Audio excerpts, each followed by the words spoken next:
Até agora a gente tem três módulos, né, que são, poderia ser considerado módulos booleanos, né, que na verdade a resposta é sim ou não, e ela é guardada no, a resposta é guardada no registrador padrão 0, né, então a primeira delas é perguntando se o número é 0, a segunda se ele é positivo e a segunda se ele é negativo, né, considerando aqui que positivos são números maiores que 0 e negativos são números menores que 0. Além disso, né, a gente tem dois módulos interessantes aqui. Temos o módulo zerar, né, que ele é responsável por zerar o valor de um registrador no local. Temos o módulo copiar, que leva o valor de um registrador e copia para um outro registrador, deixando o registrador original intacto. E temos o módulo somar, que é capaz de executar a soma entre dois registradores, né, o valor guardado em dois registradores e guardar ele no registrador 0. Então, parece que o passo, né, óbvio seria criar o subtrair, né? Mas me parece mais útil, antes da gente criar, um módulo chamado negar. E o que é o negar? Negar seria multiplicar por menos 1, certo? Então, basicamente, ele vai, se o valor é positivo, ele vai pegar aquele valor e só colocar um menos na frente. Se ele for negativo, ele vai tirar o menos, basicamente, certo? Então, a gente vai estar negando aquele número, ou seja, multiplicando por menos 1. Eu ainda não sei se esse é o melhor nome, mas vai ser o nome que eu vou usar e é o que vai ficar. Então, como é que a gente cria, né, um módulo que nega um número? Né? Então, considera aqui um registrador 1 com um certo valor. E para eu negar, usando as regras que eu tenho aqui, a maneira que eu acho que é mais eficiente é a seguinte.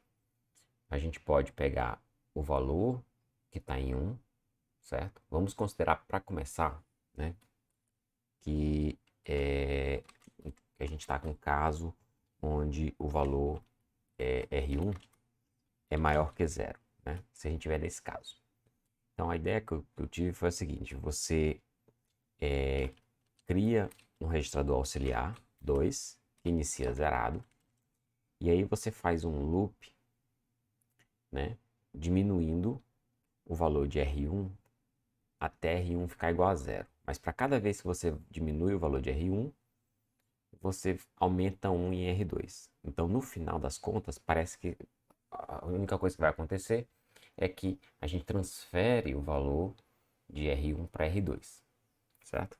Então, ao final desse primeiro loop, o que a gente teria? A gente teria R1 igual a 0 e R2 igual ao valor original de R1, certo? Então, o valor original de R1, original, certo? E aí, o que eu posso fazer? Eu posso agora, né, quando essa condição for encontrada, ou seja, quando o R1 for igual a 0, eu posso continuar diminuindo o valor de R1, só que agora, em vez de aumentar em R2, eu diminuo o R2. Ou seja, R2 contou para cima e agora conta para baixo. Dessa forma, eu faço isso até R2 ficar igual a 0. E aí, o que eu vou ter no final? Eu vou ter R1 igual a menos R1, né? R1. E o meu R2, que não importa nesse momento aqui, mas só para deixar completo, vai ficar igual a 0. Então, quando R2 for igual a 0, a gente tem R1 igual a menos o valor de R1 original. Ok? E aí o caso semelhante para quando o R1 for negativo, né? Faz algo semelhante, só que com uma mudancinha de sinal aí. E obviamente quando ele for 0, ele não vai fazer nada, ele vai passar para o final do programa. Então vamos implementar um programa que faça isso, certo?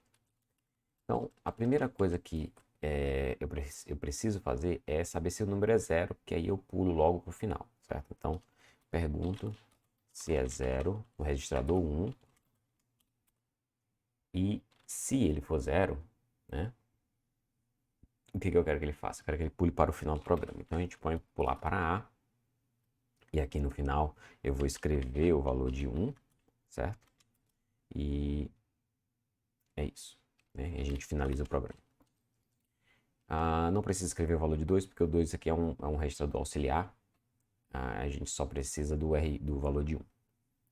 Né? Então, eu vou pedir para ele escrever o 1 aqui no começo, para a gente ver que ele vai escrever o valor e o valor depois com o sinal alterado. Agora, se ele não for zero, né, aí aqui a gente começa a decidir. Se ele for positivo, a gente faz um caso, e se ele for negativo, a gente faz outro. Então, vamos perguntar se ele é positivo. E se ele for positivo, o que a gente quer? A gente quer que ele pule para uma região do programa chamado B, tá? Então, o caso contrário, a gente vai lidar com isso depois. Essa parte do programa B, a gente vai fazer aquela primeira parte que é decrementar R1 até ele chegar a zero e aumentar R2. Então, o que eu faço? Menos 1, né? Esse aqui é o ponto de entrada B. E aí eu somo no 2, eu pergunto se ele ainda é positivo, certo? Eu estou somando, eu estou diminuindo do 1, então eu pergunto no 1. Enquanto ele for positivo, eu quero que ele pule de volta para o B e continue fazendo isso. No momento em que ele deixar de ser positivo, agora eu vou para essa linha.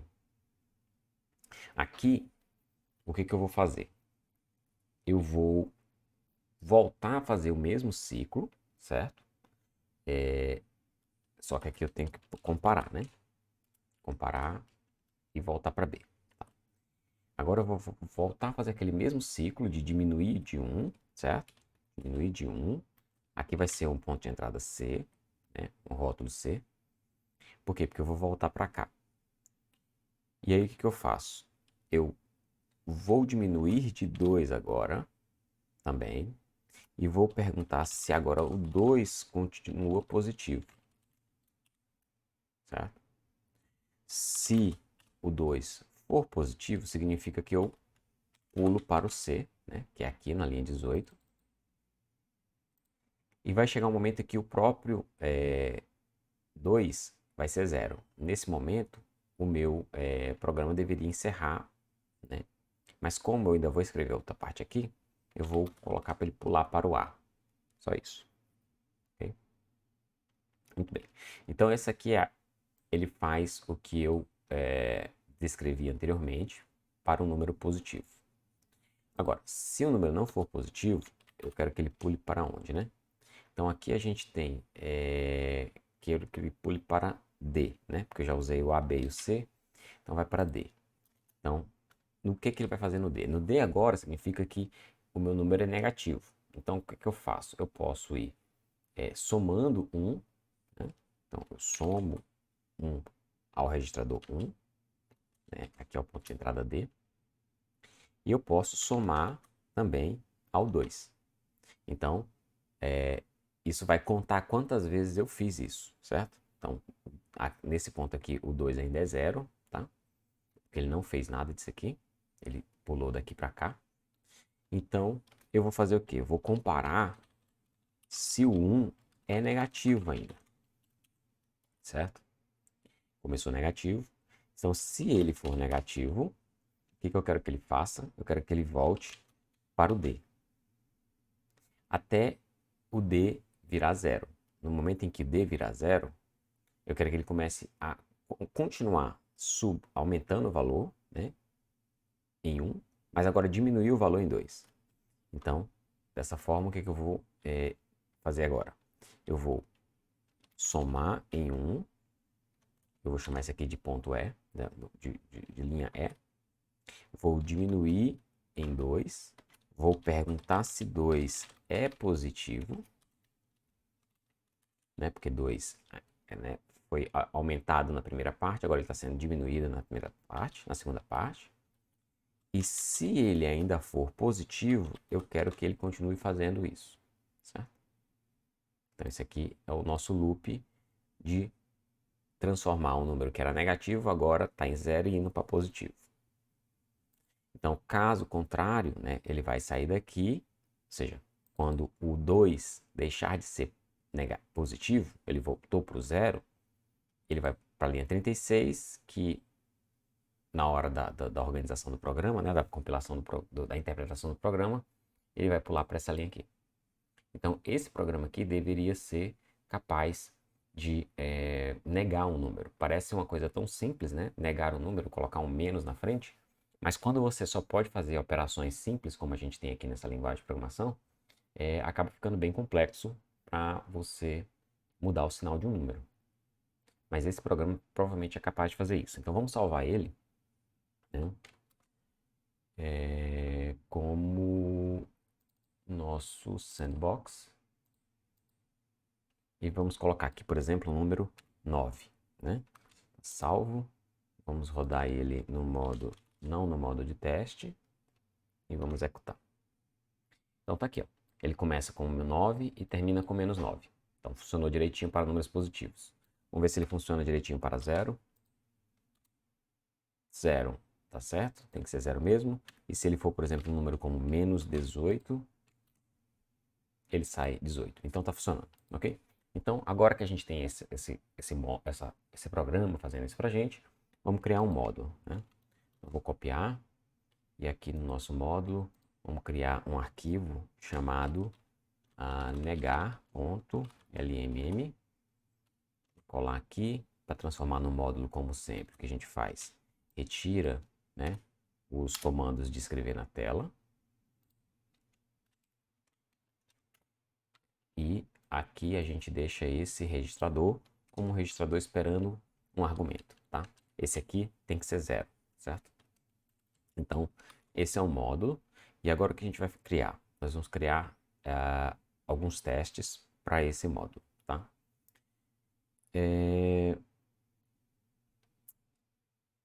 Então, o que a gente pode fazer é um teste só para todas as 3 condições, por exemplo, positivo, 0 e negativo. Nesse caso dá para fazer, porque a gente não está usando o registrador 0 padrão. Então, né, o que a gente vai fazer? Eu venho aqui em testes, novo arquivo, e vamos salvar isso como negar.lmp. Tá? E aí eu vou criar, por exemplo, aqui 3 registradores. R1, que é, sei lá, 78, R2, que vai ser igual a 0, R3, que vai ser igual a menos, sei lá, 93. E aí eu vou fazer o que? Pedir para ele negar 1, para ele negar 2 e para ele negar 3, certo? Então, com isso, a gente tem que finalizar o programa e pronto, tá? Então, agora vamos colocar isso dentro dos nossos testes. Aqui no final, temos negar, que deve dar que resultado, né? No registrador 0 ele não está alterando nada, pelo menos eu acredito que ele depende do resultado aqui do menos 93, né? Talvez, eu não tenho certeza o que vai acontecer com o registrador 0. Mas o registrador 1, eu tenho certeza que ele vai sair menos 78, né? Menos 78. O registrador 2 deveria sair 0 e o registrador 3 deveria sair mais 93. Eu estou na dúvida o que vai acontecer com o 0, mas ele não é importante para a gente com relação ao resultado. Se não for 0, vai dar erro, a gente corrige aqui, certo? Então, não é que vai dar erro, ele não vai passar os testes, né? Mas isso não é importante, o que é importante são esses aqui. Então, vamos rodar esse programa no modo de testes.